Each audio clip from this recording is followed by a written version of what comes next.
The Kardashian family has been a fixture in the entertainment world for over a decade.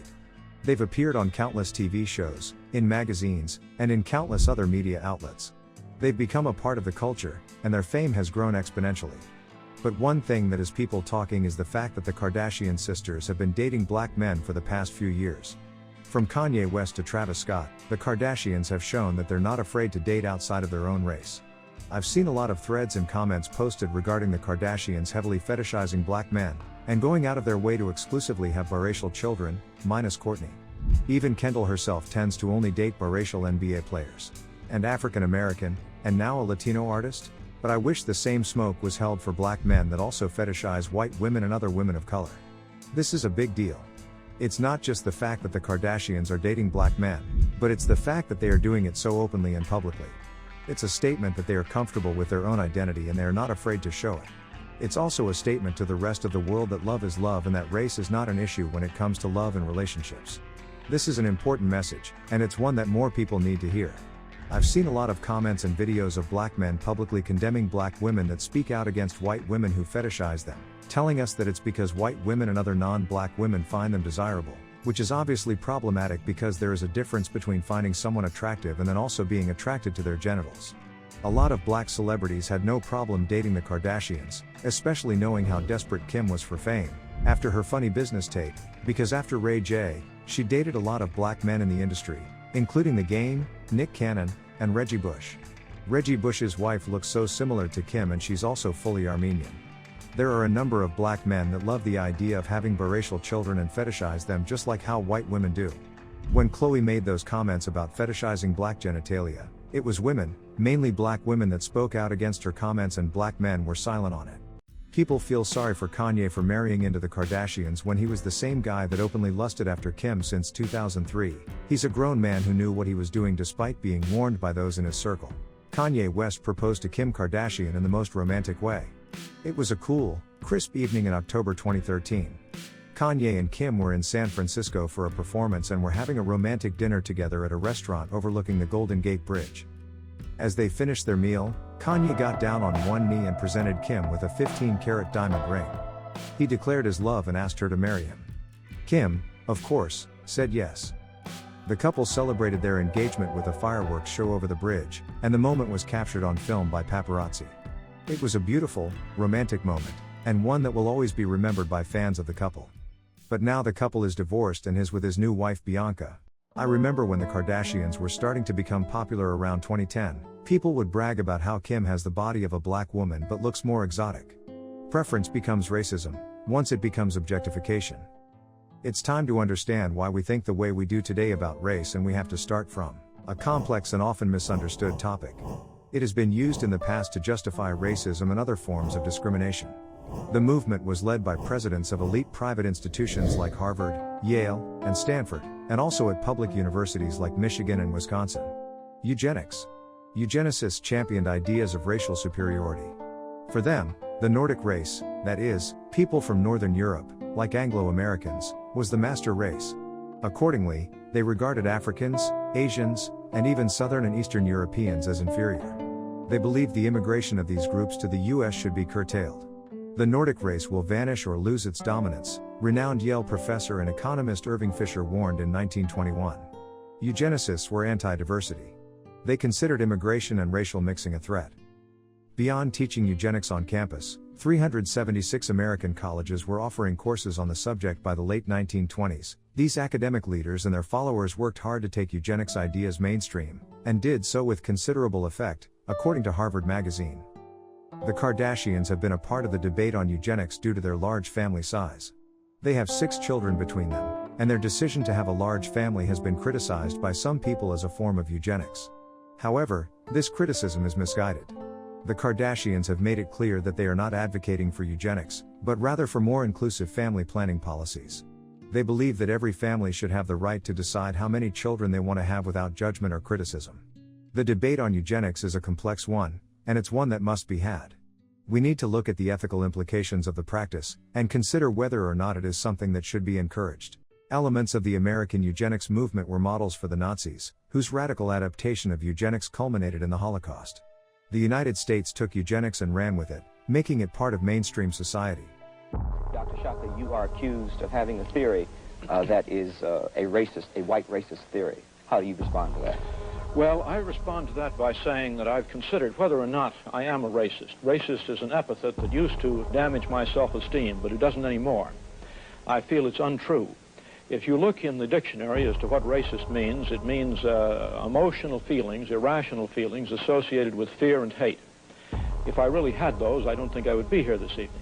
The implications of what he is doing are no different than the propaganda campaign that Hitler and his Nazi unit carried on in Germany that ended up eliminating 6 million Jewish people. Now, what is most interesting is that Hitler said the very same thing. He said, number one, that the Jews were genetically inferior to the Aryan. William Shockley, a Nobel Prize-winning physicist and inventor of the transistor. You know the thing? Which is part of chips that are in every single electronic device. Was a eugenicist. He argued that certain groups of people, particularly those with lower IQs, should not be allowed to reproduce in order to improve the quality of the human race. Shockley's views on eugenics were met with widespread criticism from the scientific community and the general public. His views were seen as racist and his ideas were largely dismissed. Shockley's legacy as an inventor is undeniable, but his views on eugenics cloud his reputation. And an analysis of high school textbooks from 1914 to 1948 indicates that the majority presented eugenics as legitimate. Imagine that for 33 years this was being taught as valid in schools. The literature was probably still in circulation for more years. Now imagine that these students applied what they learned and began to have children like this. With such ideologies, they will be passed on for generations. These generations will even pass laws about this, for instance. Immigration. Between the 19th and 20th centuries, over 600 separate pieces of anti-Asian legislation were passed limiting Asians from citizenship. Non-citizens had almost no rights. Whites could treat Asians with impunity because they could not testify in court. Interracial marriage. Eugenics provided a new set of arguments to support existing restrictions on interracial marriage. By 1915, 28 states made marriage between Negroes, Asians, Indians, Latinos, and white people illegal. 6 states included such prohibitions in their constitutions. Virginia's Racial Integrity Act of 1924 stands out among these laws. This law included racial registration certificates as well as defining what white was. Within 10 years, similar laws were found in Nazi Germany sorting citizens by their percentage of Jewish blood. Virginia's Racial Integrity Act was not successfully challenged and struck from the books until 1967. It took Alabama until November 2000 to strike a law banning interracial marriage. As times have changed and the construct of race has become more distinguished, as what it is, a political construct, we are seeing racial lines slowly disappearing. In this context, the Kardashians' dating of black men can be seen as a form of resistance to the racism that exists in our society. By openly and publicly dating black men, the Kardashians are sending a message that they are comfortable with their own identity and they are not afraid to show it, even though they have been exposed to systemic racism. This is an important message. It is a statement that love is love and that race should not be an issue when it comes to relationships. It is a statement that we are all equal, regardless of our race or ethnicity. Furthermore, the Kardashians' dating of black men can be seen as a form of solidarity with the black community. By entering into relationships with black men, the Kardashians are showing that they are willing to stand with the black community and support them in their fight for equality and justice. Race is a false classification of people that is not based on any real or accurate biological or scientific truth. In other words, the distinction we make between races has nothing to do with scientific truth. Race is a political construction. A political construction is something created by people, that is not a natural development, it is constructed or created for a political purpose. The concept of race was created as a classification of human beings with the purpose of giving power to white people and legitimizing the dominance of white people over non-white people. I just feel sorry for those children who are born into families that openly fetishize their features. And don't fail to hide their resentment when they realize their children don't look the way they anticipated. Even though Chloe is very loving towards True, I remember her photoshopping her skin tone in photos to make it appear lighter, and Kim wanting to buy a pram that was around the same skin tone as North. I've seen comments from different forums that brag about Dream looking the most light skinned and Armenian from all her cousins, which is a win for Black China, and how Chloe probably wished Dream was her daughter because of the way she looks, which is why she's the closest aunt to her. Colorism in the black community is a real issue, but these kids are unlikely to experience it on the scale that a dark-skinned black woman will. And I want to point this out. They all have a white mother and they're super rich already, so they don't need to worry about 80% of things that regular black kids have to anticipate due to the environment they're raised in. Dark-skinned black women are constantly mocked for their features, teased for their skin tone, and oftentimes made to feel horrible by their people, making some even bleach their skin. Internalized racism is real and backed up by centuries of mental oppression. The famous quote, "Those who cannot remember the past are condemned to repeat it," from George Santayana is particularly relevant when it comes to this material and the current injustices and inequalities we face today. This history of racism is not synonymous with eugenics, as it expands beyond it, in time and forms. During the Reformation, a key question in Christian religious hierarchy was whether blacks and Indians had souls and/or were human. In this time period, Europeans were exposed more frequently to Africans and the indigenous people of North and South America, and the church vacillated between opinions. The Catholic and the Protestant churches arrived at different answers to the question at different times, which created significant differences between the two systems of slavery. The Catholic Church was the first to admit blacks and Indians had souls, which meant in many Catholic colonies it was against the law to kill a slave without reason. The Protestant Calvinist Church wanted to separate and distinguish itself from Catholicism and therefore was much slower in recognizing the humanity of Africans and Indians. The construction of race and racism. Social science/pseudoscience. In England, in the early 1800s, ethnographic and anthropological societies were first established.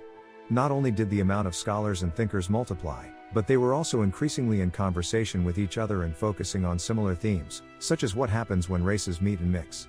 Africa, Asia, Australia, and the South Pacific were rapidly being colonized as European Americans were engaged in their colonial expansion, which brought them into brutal contact with Native Americans.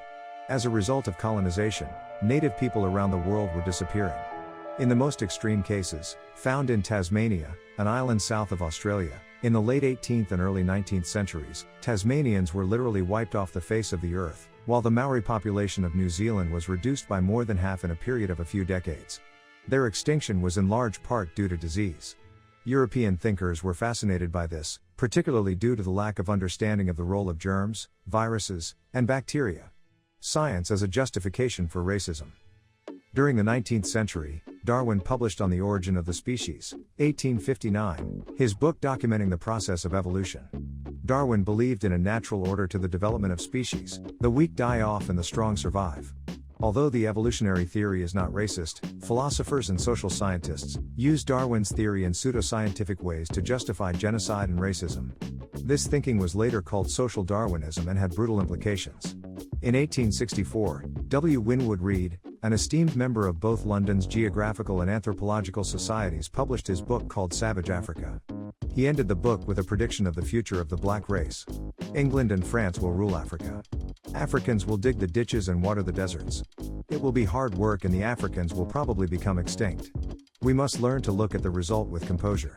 It illustrates the beneficent law of nature, that the weak must be devoured by the strong. Throughout the 16th, 17th, and 18th centuries, people used different terms to explain racial differences. The classification shown below was used for well over 100 years. Two of the words, Mongoloid and Caucasoid, have linguistic bases that refer to geographic areas. But the last word, Negroid, refers to color. These were not based on genetic differences, but rather on European and European American stereotypes of cultural differences and mismeasures of physiological characteristics. It's uncomfortable and it's trying, but at least it is not the future. We can make so many changes going forward. We cannot change history, but we can make it personal and real, rather than cold and distant. While the Kardashians have been criticized for their choices in relationships, they have served as a reminder of the importance of challenging the norms and expectations that society has placed on us. We must continue to fight for equality and accept people for who they are, regardless of race, gender, or religion. We must recognize that racism and eugenics are not only wrong, but have no place in our society. We must also understand the implications of Darwinism, and the impact it has had on our worldview. We must strive to create a world of acceptance and understanding, free of prejudice and stigma. Only then can we truly move forward and make progress. The history of racism is recent, in the last century, and plays a part in many things going on today. Explicit racism is not a black and white image in the back of an antique shop. It is a video, a sound clip, a paper, a song, or an experience that is one click away. So what do you think? Are you happy to see the Kardashians dating black men? Do you think it is a form of resistance to racism and other forms of oppression? Let me know your thoughts in the comments below. Thanks for watching.